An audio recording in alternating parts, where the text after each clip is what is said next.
Hey guys, and welcome back to another Eat a Deck Tech. I'm here today with Wagner Sandoval. Hello. And today we're going to be talking about black and white taxes. This is the Eldrazi version. And Wagner, so why are we playing this deck today? Well, personally for me, I made this deck because of the interaction and, you know, shutting people down with Thalia or Leonin, but you also have the Eldrazi package, so you're able to have big hitters. And at the same time, now a new thing is you're able to disrupt their hand. So you're able to attack their hand. And yeah, that's... So, are you trying to play the aggro? Are you the aggro game plan with this deck? Are you the control plan with this deck? Are you kind of a mid-range deck? Or does it kind of depend on your matchup that you're in? It kind of depends on my matchup, but for my version, I have two Reality Smashers, so I tend to go a little more on the aggro. I want to kind of beat face, but also control the matchup a little bit. Yeah, you want to be applying pressure while disrupting them at the same time to try and slow them down as much as possible while you're trying to be as quickly as possible. And now your deck does allow some pretty fast starts. You run Aether Vial, which is a very good card to have you catch up on the mana, as well as Eldrazi Temple. So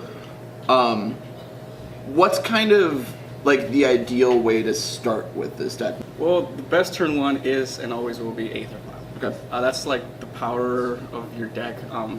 You can flash in Flickerwisp, you can flash in everything if you want to take it up to like a Thought-Knot Seer or a Reality Smasher, but you probably won't. A good starting hand, you'd have a Vial, a Leonin, and a Thalia.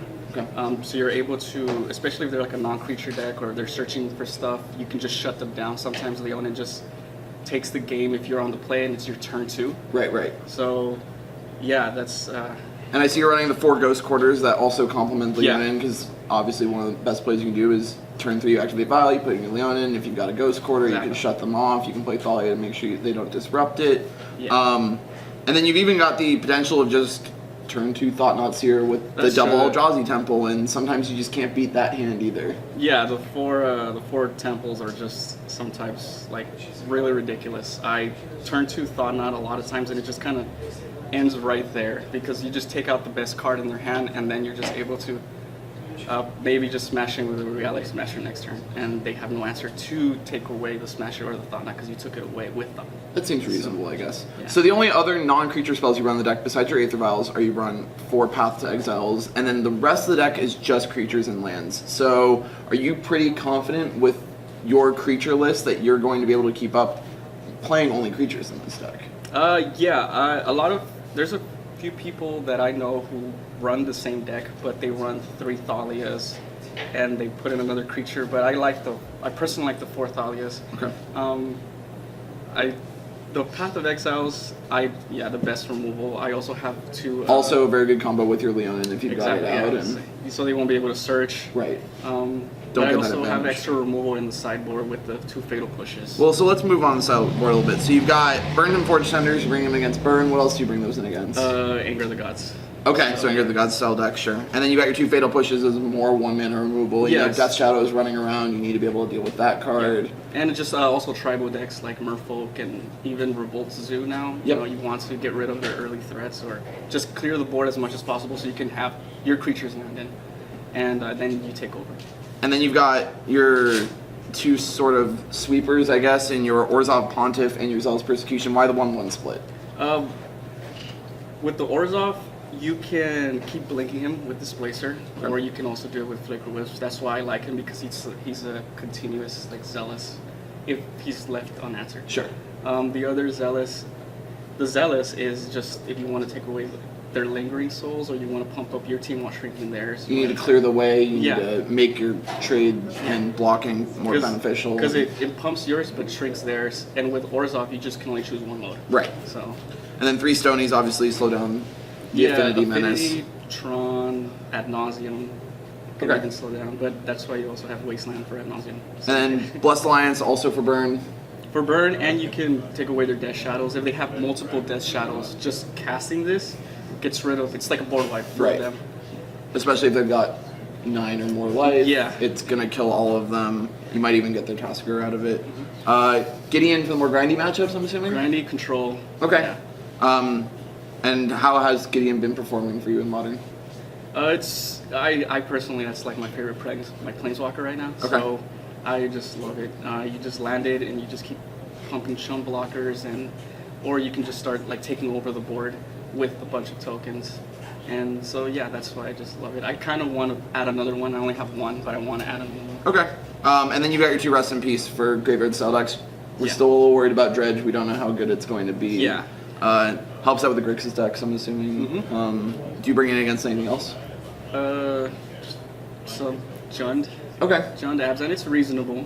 You know, you could Shuts them off with Flashing Back Lingering Souls. Yeah. Makes their Time-Goyf 0/1s, which I guess is pretty good. Yeah, shuts off the ooze, the grim flares. Okay. You know, especially if it's just let. On the So, you're sitting across the table game 1, Mhm. and you see they play a land and you already know what they're playing, and you're super excited. What are these decks that you're really excited to see across the table from you? Tron one. Okay. Especially if you're on the play, you play Aether Vial, then you see it's a Tron land, and you have a Leonin, and you're like, okay. Well, the first turn is Expedition Map. You're like, okay, I got this. Right. Because they can't search. Right. Another one, it's just the most of the time it's just non-creature decks. Okay. So Storm also ad nauseum has a good matchup because now Thalia makes their instant speed ad nauseum cost 8 instead of Right. 6. Right. You know, because ad nauseum is 5 and Yeah. Dangerous Grace is 1. And what else? Just mostly just non-creatures, and actually creature decks too. Actually, Okay. because so it just all actu- the decks. kind of, because you actually have a good matchup against Affinity with this deck. Okay. You're able to block Edge Champion. That's very You're true. able to blink Edge Champion. Okay. And so you have a better matchup against that burn too. So is there anything that you are nervous if you sit across the table from it? You're like, this might be a rough one for me. Yeah, Battle Eldrazi, just big creature decks. They can almost outvalue your creatures. Yeah, They're a little yeah. bit quicker. So they can tap my stuff. They have maybe more or as much creatures as I do, but they're bigger. Okay. And so that's one, just big creature deck. So also that Nightfall Okay. and They can go wider. Yeah. Usually. and Eldrazi Tron. I haven't really tested against it, but I feel like that would be Okay. kind of weird. Fair enough. Well, seems like a pretty strong deck to me if you're that confident with that many matchups. And all in all, I'd say it looks like a pretty good deck. And thank you for bringing it in with us today.